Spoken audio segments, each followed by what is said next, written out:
Jim talks about taking things back. Today, the Dow is undergoing this upheaval. After 25 years, Intel is leaving the blue chip index as a result of Nvidia's inclusion. According to S&P Dow Jones indices, it sought to guarantee representative exposure to semis. The revisions will take effect before Friday's trading opens, and Sherwin-Williams will also join the Dow, taking the place of Dow Incorporated. Jim brings up the paucity of funds related to this today. This kind of thing occurs prior to David's atavistic rap on D.D. Jones. As it happens, whenever I mention that I have a show, my wife responds, "It's the network's show. It's not your show. They own it, don't they?" But all of a sudden, Nvidia is ahead 3 points. Naturally, David, there isn't any money actually associated with it. This puts something out of its right place in time, regardless of how you choose to phrase it. The index is weighted by price. It doesn't matter statistically. I don't understand why we even spend time discussing it, but they had to keep it price-weighted because that's how they started it. All right, let me explain why we do. Because Intel is the company you want to purchase, and despite my advice to own it, don't trade it. Nvidia will return to its pre-announcement level on Friday. Tight between Pat Gelsinger and me. What did you just say, Tell? What did you just say out loud? Pat Gelsinger and I are close, as I mentioned. The stock has stopped declining. It's absurd. The sun also rises is what I'm reading. I just wanted to let you know that tight means intoxicated. Pat isn't even intoxicated. Pat abstains from alcohol. I understand. I'm only pointing out that things have changed, but when you were talking about being inconsistent, you were intoxicated. No. Intel collapsed. It was an excellent quarter. I think Pat Gelsinger's humility is important since we used to have a lot of arrogance. Listen, we're a little behind. We're going to catch up, he essentially replied. There aren't any significant contradictions in them. Have you changed your mind about Intel? Am I hearing that right? Yes, I am. What if I am? What if, as we heard on Friday night, President Trump and Speaker Johnson attempt to repeal the CHIPS Act?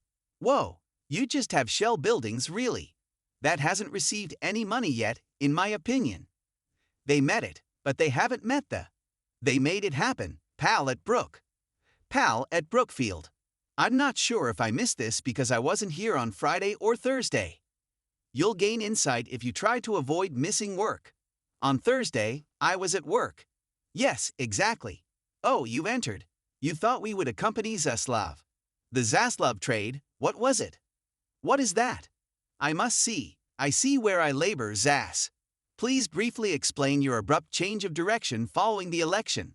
Qualcomm stated that they might purchase Intel or not. Intel, meanwhile, took the charge, accepted the losses, and bit the bullet.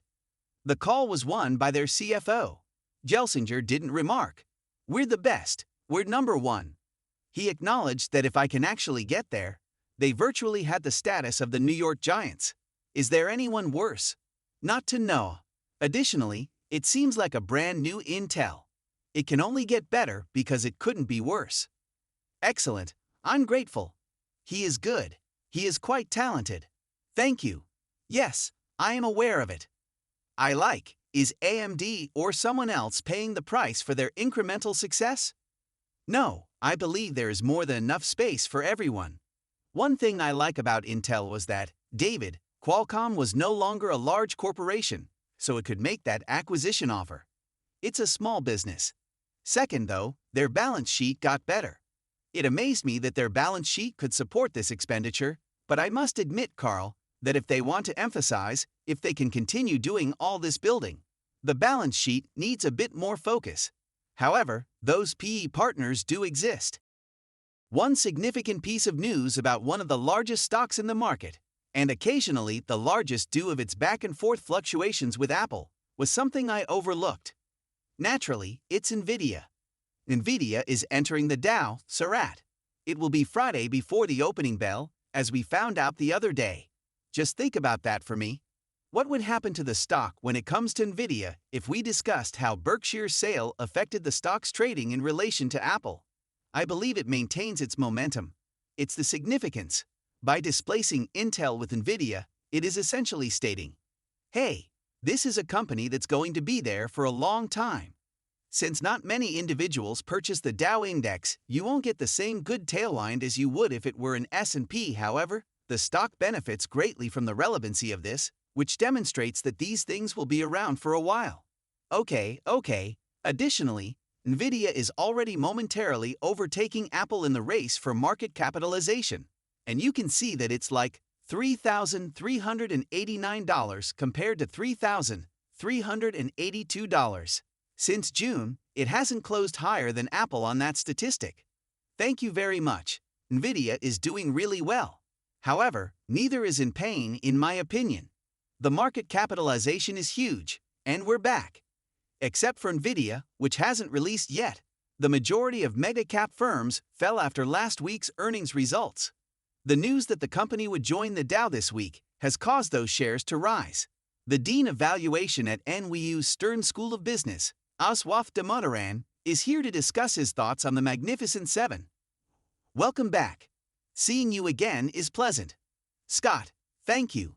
You've had an opportunity to process things as a shareholder and an observer, both of which are important to us. What do you learn from this? These businesses, in my opinion, have mastered the art of manipulating earnings. You see, they see the expectations, and they come in 2 to 3% higher.